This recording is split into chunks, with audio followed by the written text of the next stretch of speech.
Okay, it seems like fall might actually be here, and you can satisfy those seasonal cravings just in time with Organifi Gold Pumpkin Spice Blend. Packed with powerful superfoods, Gold Pumpkin Spice supports rest and relaxation with a touch of spice to make it your best holiday season treat. Formulated to deliver the same amazing benefits as Organifi Gold, but with a special spice to help curb those fall cravings. It has 12 USDA certified organic superfoods. It tastes delicious in warm water or in milk. There's no sugar, so you can enjoy this warm dessert-like tea guilt-free. It tastes so good right before bed, and you will wake up refreshed and feeling great. This is such a treat for fall. You can experience Organifi's high-quality superfoods for less than $3 a day. Go to www.organifi.com/bestofyou and use code bestofyou for 20% off your order. That's ORGANIFI.com/bestofyou and use code bestofyou for 20% off any item.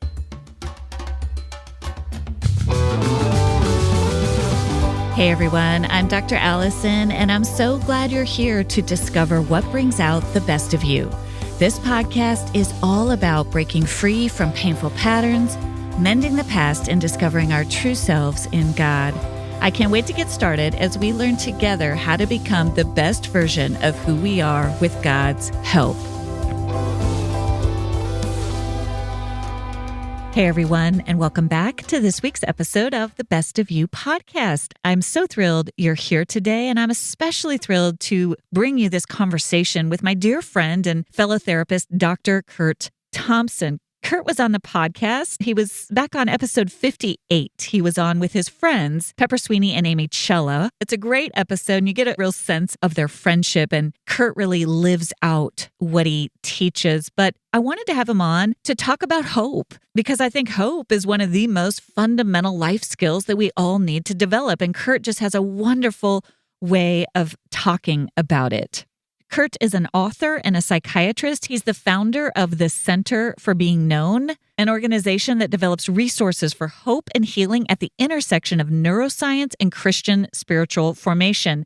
He's the author of The Anatomy of the Soul of Shame, The Soul of Desire, and his latest book that just came out, it's called The Deepest Place, Suffering and the Formation of Hope. Everything Curt does just really speaks to me, and we get pretty personal today on the podcast. Both Curt and I are deep feelers, right? And so when we're talking about this stuff, there's often tears in the back of our eyes. And so you'll hear some moments of quiet where there are tears showing up, both in Curt and in myself. It was just a beautiful, powerful conversation. I took so much away from it personally. It moved me. And I'm so thrilled for you to now join me in this conversation with my dear friend, Dr. Curt Thompson. I realized it just started recording. Can you say that quote again? I want to capture it. I love that. Yeah. So from Frederick Buechner, here is the world. Beautiful and terrible things will happen. Don't be afraid. I love that. And you thought of that quote as I was asking you how you're doing. And it's just such a beautiful segue really into also your book, which is to me so much this paradox of hope and suffering, the both and the one not being able to really exist without the other, which is kind of what Buechner is getting at. It's always a little bit of both. I'm so looking forward to this conversation. By way of background, we've been going through skills that we all need to build to become really a healthy human adult. And we've talked about emotional intelligence, about resilience, about relational habits. And I don't think you can become a flourishing, healthy human if you don't understand hope and if you don't understand how to develop hope. And I love in the subtitle of your book, you talk about the formation of hope. And I'd kind of love to just start there. This is a terrible question to ask, but what is hope? Is it a feeling? Is it a mindset? Is it a skill we develop? What's your understanding of hope? We toss the word around a lot. We see it on memes. We see it in cliches, but it's a really deep concept. What is your understanding of it? Well, Allison, I would say in some respects, one way to begin to talk about it is, first of all, is just to put it in perspective starting big picture and then moving closer into who we actually are as real people and with our real stories. And one thing we say when we talk about hope, we're actually talking about something that has to do with our anticipated future. Yeah. Hope is a thing that's happening somewhere 5 minutes from now, 5 years from now. So it's a future state thing. And then if we consider it very generally, as it turns out, hope is the word that we use that is kind of like a euphemism for any part of my anticipated future that I would find to be something that I would actually look forward to with joy, as opposed to looking forward to it with dread. It is a hopeful future. Now, what's interesting is that without calling it hope, this is what we are doing from the time that we come into the world. We are generating hope. You come into the world as a newborn and you start to cry and mom comes for you and you discover that mom comforts you. And then the next time you do it and the next time you do it and so forth and so on. And what you're doing is you're developing an anticipated future in which you are going to be cared for when you are in distress, if that's the kind of family you're growing up, if we have a secure attachment for the most part. And so we form hope long before we call it that. But what it is a future state in which I expect good things to happen. That's really kind of the simplest definition. And it is a thing that we are doing every time, I pull out of my driveway and I drive my car. And without imagining it, I hope that everybody else who's coming my direction stays on their side of the highway. I hope they do. Now, I'm not thinking but that's exactly what I'm doing. I'm driving, hopefully. The other thing, too, that is important then is to know that hope is actually a thing that I am in the business of forming neurobiologically, interpersonally. I'm forming it. We often talk about it as if it is this kind of abstract thing, or at least it's a thing that is independent of anything that I have to do with it. I either have it or I don't have it. Maybe it'll drop into my lap. Maybe I hope that I'm able to hope. Yeah. But I don't have any way of being connected to its formation. And then the other thing that we would say is hope that is durable is always, or I don't know if we would say always, but it appears frequently that hope that is durable is always formed in the kiln of some kind of suffering. Yeah. So even in your very first example, right, the baby who is crying, the impetus for the hope is the pain, is the suffering, is the need.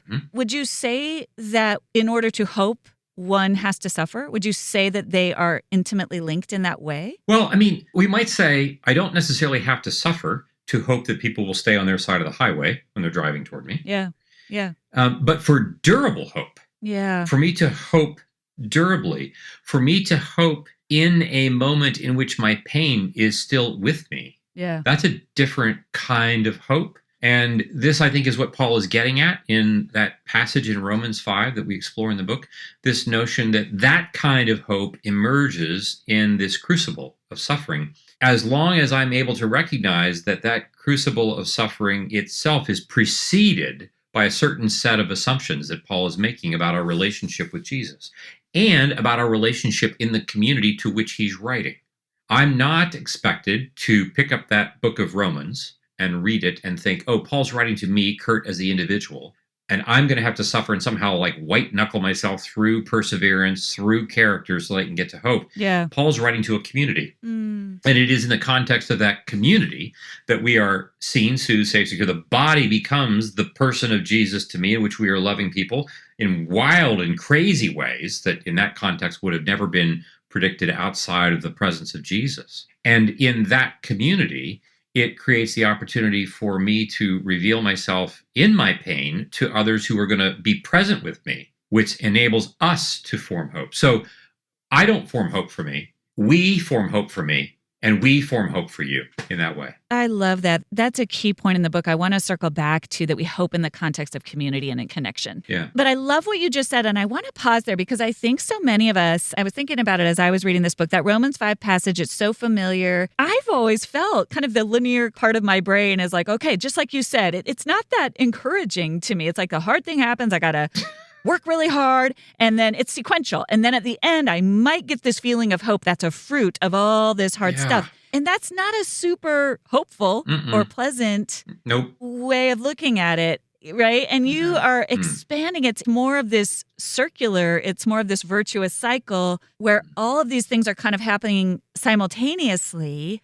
It's an action, it's a forming in the context of community. I want to circle back to that. I want to put a pin in that. But I have a question for you before we get there. There's a way in which when you talk about hope as being futuristic, future-oriented, a way of looking toward an outcome that is favorable, that we hope will come to pass, it almost sounds a little bit like, not the opposite of, but perhaps the opposite of anxiety, where there is this futuristic orientation toward all that could go wrong.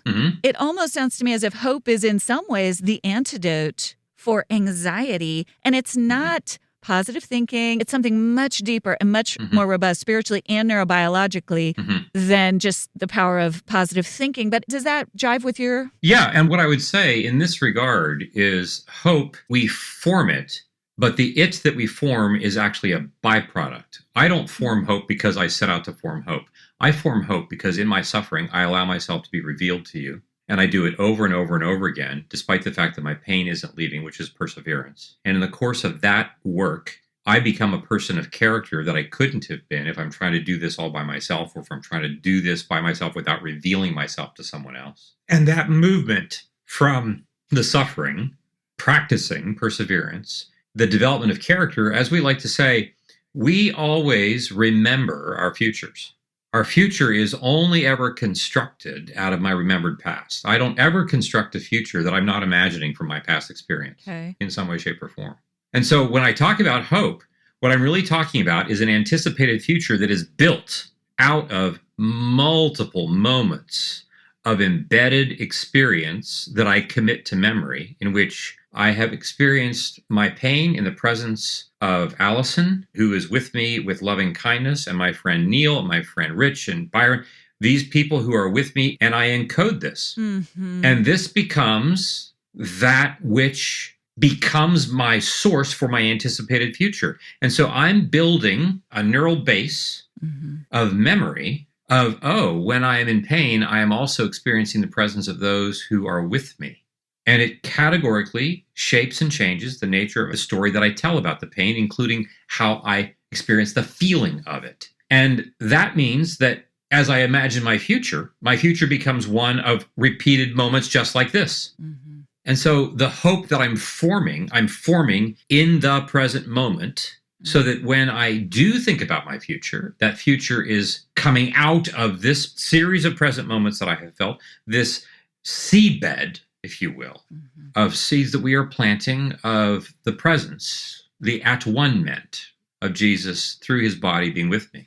And so when I imagine my future, I'm like, oh, Curt, when is this problem that you have that is so awful going to stop? I think I don't know, but when I think about having it next Friday, I think about the sense that I'm not by myself with this, and it categorically changes. And I have a hopeful future, and that actually circles back around to change my present moment itself. It's really a paradigm shift in that it shifts the focus of the hope from the outcome out there and onto the journey, which is I don't know what's going to happen, but I do know I'm going to receive care and love and kindness and connection and beauty in this moment.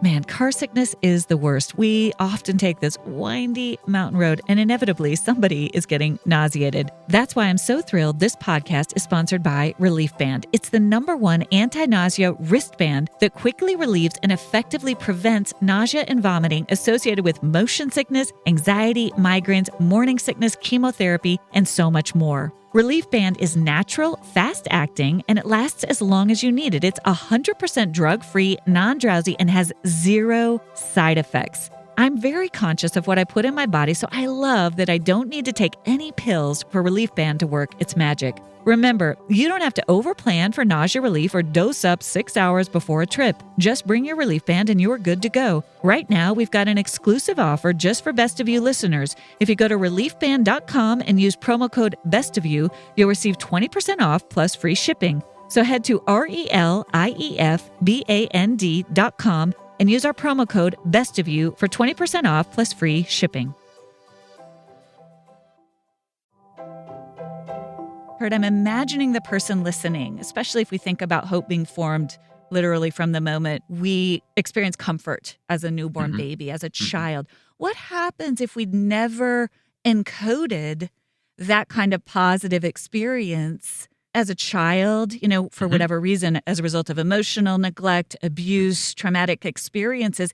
And so our brain really does go to, when bad things happen, I am alone Right. and I don't have a different memory for that. Right. Well, my guess is that if they're listening to your podcast, they didn't just like randomly flip a coin and they landed on Allison's podcast. They're probably listening to you for a reason. And even if they grew up in a place where they knew very little of a secure attachment, if they're listening to you, it's because at some point, in some level, they are forming a secure attachment with you, even if you're not in the room.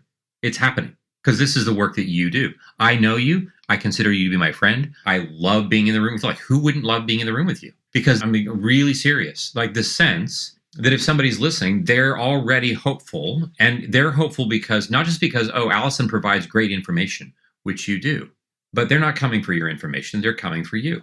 This is why your listeners are coming.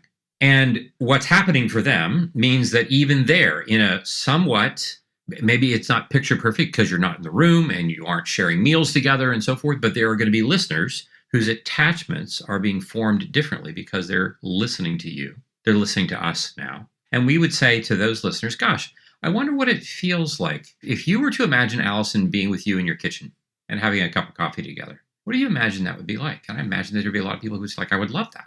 Yeah. And why do you think that is? Because you've already had this felt sense literally in your chest that this is a woman who's willing to both be vulnerable, but also who listens well and who's willing to be present with you in the room with the parts of you that are hard. And when that begins to happen, that's the kind of experience that we want to have you practice paying attention to. My hopeless future, my dreaded future, is really me practicing simply paying attention to the things that I've always paid attention to.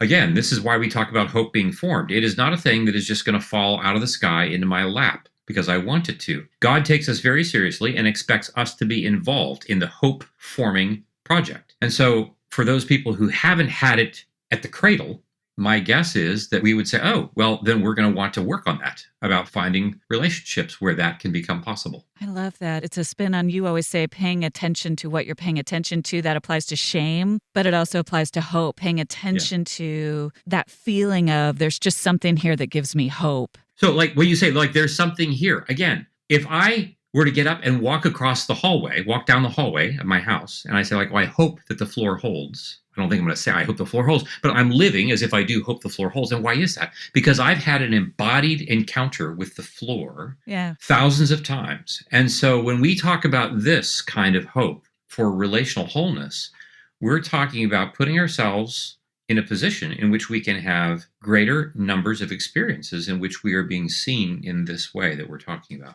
in the middle of our pain. Yeah. And so maybe even the first step, if you're someone who struggles with a lot of anxiety, a lot of despair, a lot of hopelessness, however it shows up in your life, is beginning to notice what are those times when it feels like the floor held just a little bit, when it feels like someone, just a glimmer, to use Dana's word. She uses this word glimmer that is kind of like the opposite of a trigger, right? So it's a moment of, and I feel like she's talking about hope. I'm not sure she would contextualize it that way, but it's when your nervous system feels all those good things of, okay, maybe I can do this, right?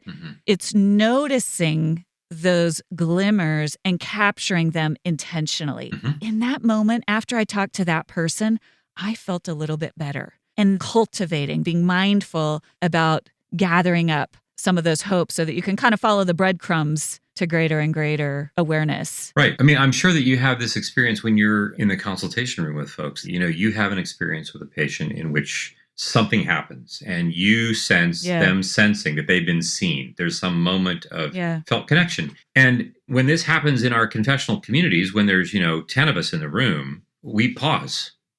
We stop the moment. And we say, tell us what just happened. We want to draw their attention to what they feel in their chest, what's happened in their body. We want them to be explicit and tell us who said what were they looking like, what was the tone of their voice. We want them to practice this. And then we say, your assignment between now and next week is every day I want you to rewrite the screenplay of what just happened here. I want you to begin to remember. This is the Old Testament. Remember, remember, remember, remember, remember. This notion of literally practicing neurally, embedding this moment such that this becomes that which generates your anticipated future more and more and more, which is essentially what hope amounts to. Practicing hope, Yeah. really. Yeah. Practicing it. You talk about that. We have to practice it. Right. We have to catch that glimmer of it. I love what you also said about secure attachment. I'm curious as a therapist what you think about this. Part of why, and I appreciate so much what you said about the podcast, because I've thought a lot about what is the purpose of this? Why do I do this? You do this too. Like, what is the purpose? What hope am I providing? And some of it grew out of, for me, as my work as a therapist. And it's fascinating to me. It's not the brilliance of what I say. It's not the therapeutic modality, although, I love IFS. There's different interventions that certainly work well. What people remember and consistently would say to me is I kind of would start to hear your voice in my head. What would Allison say in this moment? And I was like, that, and it was never the most brilliant thing I said. It was hope. It was just, Allison would say, and they're starting to internalize that voice. And that's so much of what we need. Yeah. I mean, you're laughing, so I presume it's kind of humbling, right? It's both humbling and it's also freeing. It's like, oh gosh, this is so much simpler. This work, it's more complex and more simple than we make it out to be. Yeah, that's really well said. And I think about, again, I'm reflecting on this work that happens in these confessional communities that we provide. We know there is a moment for every one of the participants that typically happens when we hear them say some version of, and this is often unsolicited, but it is often also the case that we ask them to practice this, some version of, I had the hardest conversation I've ever had with my boss yesterday, and every single one of you were in the office, and I know exactly where you were standing. And Susan, you were actually sitting right beside me. And of course, it's easy for us to say, oh, that's just like I'm just making stuff up in my head. And I want to say, of course it's in your head, in that it's neurally embedded. But this is exactly what we do with everything that we do. When a toddler goes off to preschool, she takes mom and dad in her head with her, even though she doesn't know that that's what she's doing. The reason she can go off to preschool is because like mom and dad are with her. Yeah. And so this is not just an imagined fairy tale, take us with you. Yeah. No, it is really like people take up residence in the presence of others. Yeah. So when Paul uses this metaphor of the body of Jesus, there were all kinds of other words they could have used to describe the church. But he's really taking something, this material world, and maximizing its efficacy for us recognizing that taking Jesus literally is the taking of these people that I know, and they're going to be in the room with me. Yeah. And that kind of work, it's so kind of antithetical to how we are in our kind of modernist way of thinking that spirituality is just this rather abstract thing that happens out in the ether, rather than beginning with our bodies, and that hope is a thing that actually, as it turns out, is formed by virtue of me imagining that my friends' bodies are in the room with me in the middle of the hardest places. I wanted to tell you, I love how in all that you do, you bring us back to this idea of embodied hope. And it's not just in this book, although it's in this book so beautifully. You have been the voice in my head that has helped me understand the power of community. And I want you to know that I think that for me, I can do the internal work. I can be a good parent to the parts of myself. I can co-parent with God, with Jesus, with the parts of myself. I can be with the hurting parts of me. I can invite God.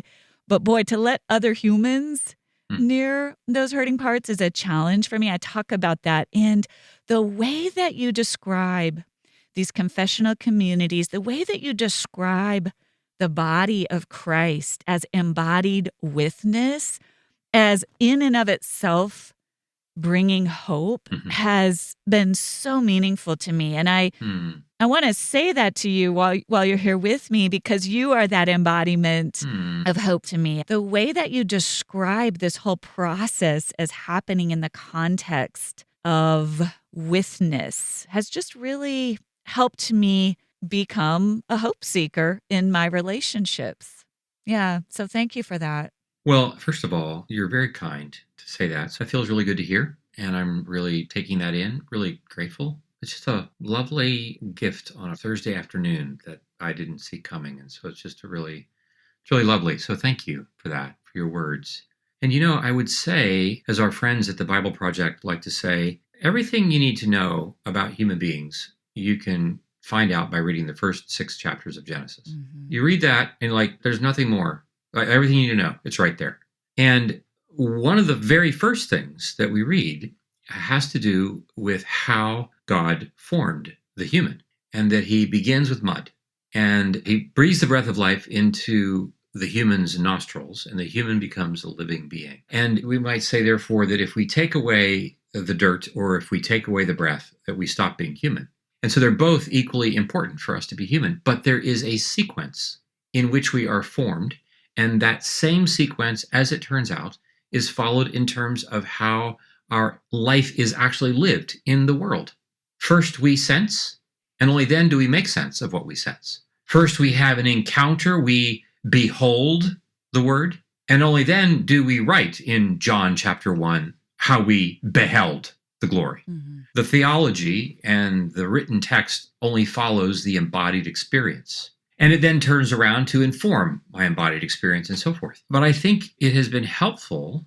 I mean, I've grown up in the same world that everybody else has, that kind of taught us that, the Christian story is about a set of beliefs and so forth and so on. And that's kind of primarily what it is. Yeah. That it necessarily involves my body first. Right. Doesn't make sense to me because that's not the world that we live in. But it would have been the first century Hebrews world. Yeah. And then as it turns out, there is just an infinite array of practical ways that we can apply this in the form of healing for our patients. Yeah. And so we see that the mechanics that we learn about is kind of walking in lockstep with the story that we hear about in the text. Yeah. And it's just a beautiful thing. How did you arrive at your own experience of, you presumably went to medical school, you become a psychiatrist, you're interested in helping others. How did you begin to conceptualize from a felt need place in your life, oh, this needs to happen in community. This needs to happen with other people. Because I think many of us, I shouldn't project onto you, just speaking for myself, I go into this field with a little bit of, I know intellectually we should be doing this in community, but how do we actually do that? In your own personal life, what are some milestones where you realized that there's something bigger going on here than just an expert with a patient? Yeah. Well, I'll tell you, I have the story, not just a story, but the story that was for the Hebrews, the coming out of Egypt is the formational story. I finished residency in 1992. We moved to the DC area that summer. We joined a church. And that fall, we had our first covenant group gatherings, our small group. They called them covenant groups at our church that we are still part of here. And there were about, 8 or 9 of us that were in the group. And we decided, hey, this would be a good idea, since many of us are coming to this group brand new to the church, brand new to each other, for us to tell our stories. And the woman who is now and has been my literary agent, Leslie Nunn Reed, who now lives in Dallas, but who at the time was living in the DC area, she was part of our covenant group. And Leslie was the first to decide everybody's going to tell their story, take one night and tell their story, get to know. And the very first night, Leslie says to us, she says, I realize that as I approach this, there are 2 stories I can tell. I could tell the story that would be easy to tell, and that's the kind of story that everybody here would find easy to tell, or I could tell the real story. And I've decided I'm going to tell the real story. And it was one of the game-changing moments, not just in my life, but in the life of this entire covenant group. And she told the good, the bad, and the hard. And that vulnerability was like the horse left the barn and there was no getting the horse back in the barn. And so from that time forward, we began to live a life together in which, and it's to this day, there are 4 couples that are part of it. To this day, I would say there's very little, if anything, at least the men in that group, there's nothing about me they don't know. And there's nothing about us as couples that for the most part we don't know. We have loved each other. We have fought with each other. We have been mad at each other. We have had to repair ruptures with each other. And what was interesting about it is that the whole time that this is happening, I'm just a newly minted, just out of residency psychiatrist. And I'm taking care of patients while I'm having this experience personally. And about the time interpersonal neurobiology rolled around, or just before that, it became clear that what we were doing in that community was transformational for us. It just transformed everything that we were doing. And I think walking into that workshop with Dan Siegel 20 years ago, it's like, oh my gosh, these are the mechanics of what we've been doing. for the last 15 to 20 years. And from that time forward, and then you start like read the scriptures and you're like, holy freaking cow. That's right. It's just everywhere. 61% of people experience gastrointestinal discomfort, and I'm definitely one of them, which is why I love Seed's DS-01 Daily Symbiotic. It's a broad-spectrum probiotic and prebiotic formulated with 24 clinically and scientifically studied strains for whole-body benefits, including gut, skin, and heart health. Seed's patented capsule-in-capsule ViaCap technology optimizes viability and delivers a precision release to the colon. No refrigeration required. It promotes healthy regularity and stool quality in addition to healthy gut immune function. I notice such a difference in my regularity when I take my DS-01 consistently versus when I skip a day. Visit seed.com/bestofyou and use code bestofyou to redeem 25% off your first month of Seed's DS-01 Daily Symbiotic. That's seed.com/bestofyou and use code bestofyou. It's so cool. I love that. Is that the woman to whom you dedicated this most recent? Yeah. Mm-hmm. The deepest place, right? And now I understand even more deeply why that's so formative. Yeah. Because then you could see what's happening and what we've looked at as a spiritual practice, which is the practice of gathering and fellowshipping and breaking bread and all the things that are in Scripture, and said, oh, this is actually in our brain. There's a neurobiological basis for this. This is actually how God designed us and put all that language to it. Yeah. So powerful. Thanks for asking. I love telling that story because I love talking about Leslie in that way. I don't think anybody else would have even thought to have told the real story in the way that she did. And it upended, as does all healing, it upended all of us in the most beautiful and sometimes difficult ways. It's very brave what she did, and it's a really helpful reminder, again, going back to how do you begin to, I call it sometimes a glimmer gatherer or a hope seeker, someone who's looking for these moments of hope.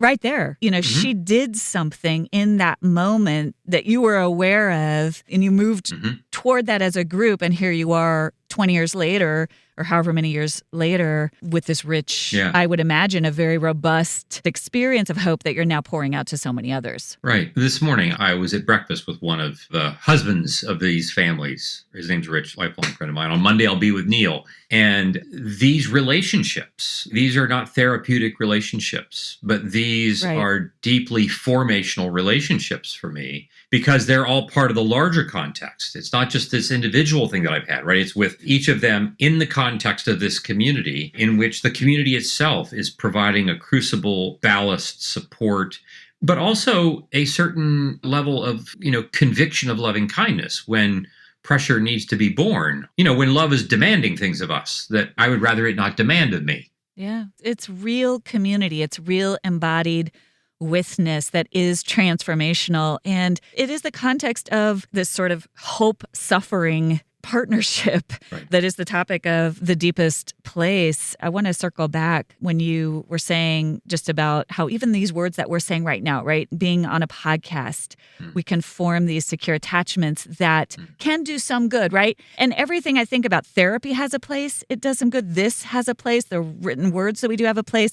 There's probably nothing that can take the place of that kind of confessional community that you described so well, those real transformational on-the-ground relationships. I long for people to experience what you experienced with Leslie. I do. Yeah. I think that's where this transformation occurs. I long for more of it. You describe it so well in The Soul of Desire, that it's not a replacement for church. It's not a replacement for therapy. And yet it is these communities in real life, these relationships really are. When we are suffering, because suffering will come, and you talk about that in the book, we will suffer. It's how do we suffer and how do we cultivate and form hope in the midst of suffering? And really, Curt, in so many ways, what you're saying is it's in the context of being known, right? I mean, that's what we need. Right. Think about Leslie being so brave, right? In her small group that wasn't set up for this and just said, I'm going to tell you the truth today. Yeah. I'm going to take a chance. And we didn't even know that she was being brave because, we weren't even imagining that this is the kind of story that, who in their right mind would ever do such a thing, right? To actually take the book of James seriously. Is any of you not well? Confess. Yeah. Tell the truth. Tell your story. And all the part about your story that is unwell, let it be prayed for such that you may be healed. Yeah. And this is essentially what she did. She's naming all the things. I mean, again, the whole notion, it's not good for the man to be alone. And you want to say like, well, no kidding. And so that I suffer is in no small part a function of the degree to which the parts of me that I carry that are in pain, I carry them alone. Yeah. And it is in so naming them That's right. to a person who is willing to name the same to me about their own, that I discover that I'm not alone with this. And it is in the not being alone that healing's door is opened. And this is where, the whole notion of like the Trinitarian theology of the church is such a big deal. It's so important because this notion that when Peter quacks off the ear of the high priest's servant in the Garden of Gethsemane and Jesus heals him and then says, put away your sword. Do you not know that should I want to, I could call for 12 legions, 60,000 troops, Yeah. and they would come. And so you imagine, you hear him say that and your mind is immediately drawn to Elisha and his servant. And Jerusalem is surrounded and the servant is panicked and Elisha says, let him see. And his eyes were opened and he saw the host of heaven, the army of the Lord God Almighty. Nobody else could see this. But you figure on Good Friday, it's easy for us to be so limited in our imagination. We don't see 60,000 troops that are at the ready, just waiting for their captain's call. And he doesn't call them. And you can imagine being the archangel and you're wondering, like, why is he not calling? And this sense of withness, this sense that Jesus has the awareness that he is not by himself, even in the middle of his suffering, because he sees things that even in that space would be hard for anyone to see. Yeah. And this is what we are called to be doing. I'm just reading today about Stephen and his stoning, and he saw the Son of Man. There are things that he sees because he is so immersed in this community of the King. Such that his face shines in the face of adversity. Yeah. He's not pep talking himself to that, to use your word. That's an encoded experience of something that is so real that in that moment of the worst adversity of being literally stoned, his face is beaming because he is with that memory, that lived experience of goodness and of love. Yeah. And you're right, we practice that. I love that. We have to practice that, and we have to practice that in community with others. We have to practice that, and to use your words, we have to suffer differently. Yeah. Sometimes I say suffer wisely, but I love you're just taking it to just suffer a little bit differently. Just tell somebody, get that experience of, it didn't necessarily fix my problem, but I wasn't alone. And something shifted, something got encoded inside of me. And I'm building on that. I got one. I'm going to look for another one to the point where we become like Jesus or like Stephen.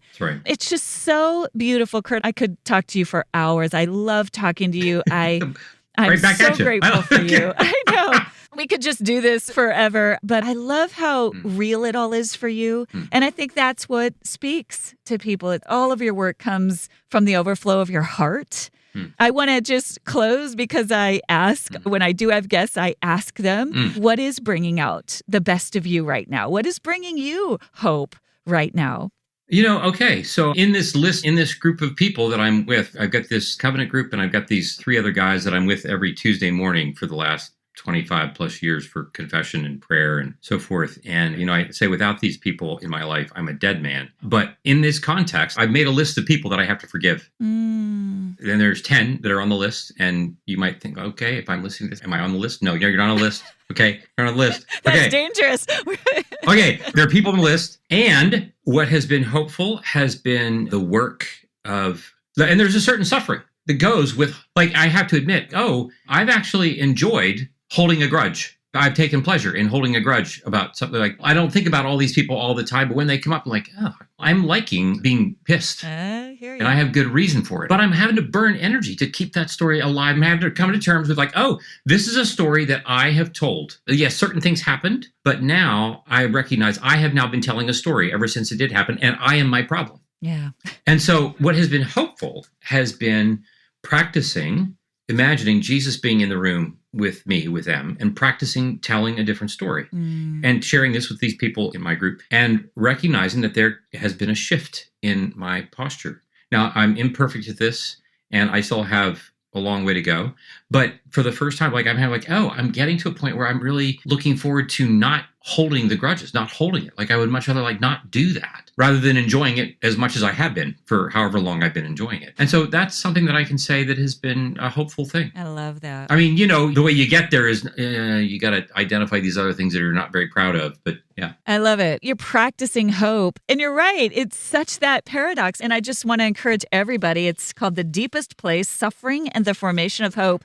It's that paradox of it doesn't feel that great to look at that. But man, when you do, in the context of safety, in the context of love, it breeds hope. Yeah. It's amazing. And so it is very hopeful. It's such a paradox. It's facing what's hard about ourselves, about our lives, in the context of safety, love, compassion. It does. It develops hope. It develops that you're going to get to a better place. Tell everybody how they can find you, how they can find your work, Curt. Yeah. Well, probably the way that most people are finding it these days is through podcasts that I co-host with my friend Pepper Sweeney. So that's called the Being Known podcast. Yeah. That's one way to find me. There's another way through just my website, curtthompsonmd.com. Yeah. And then there's Instagram, Facebook, and what used to be called Twitter, whatever it is now. You can find that on that account. I can tell how much you love those mediums. Right. And then you can find me through the Center for Being Known, which you so kindly and generously spoke at last year. And so through that and through this Connections conference that we'll be having here in about a month. So those are some ways to find me. And I think, correct me if I'm wrong, but for folks who are interested in potentially doing a confessional community, they can get information about that at your website, right? They can get information about that at my website through the Center for Being Known, and then also through our practice that does training. It does immersion trainings, intensives for folks, and that's called New Story Behavioral Health. That's here in Northern Virginia. So it's a way to do that. That's great. It's very kind. Thank you. You're the best. Just always grateful for time with you. And thank you for joining us today. Me too. Time with you. Thank you. You're very welcome. Pleasure. Thank you for joining me for this week's episode of The Best of You. It would mean so much if you take a moment to subscribe. You can go to Apple, Spotify, Amazon Music, or wherever you listen to podcasts and click the plus or follow button. That will ensure you don't miss an episode and it helps get the word out to others. While you're there, I'd love it if you leave your 5-star review. I look forward to seeing you back here next Thursday. And remember, as you become the best of who you are, you honor God, you heal others, and you stay true to your God-given self.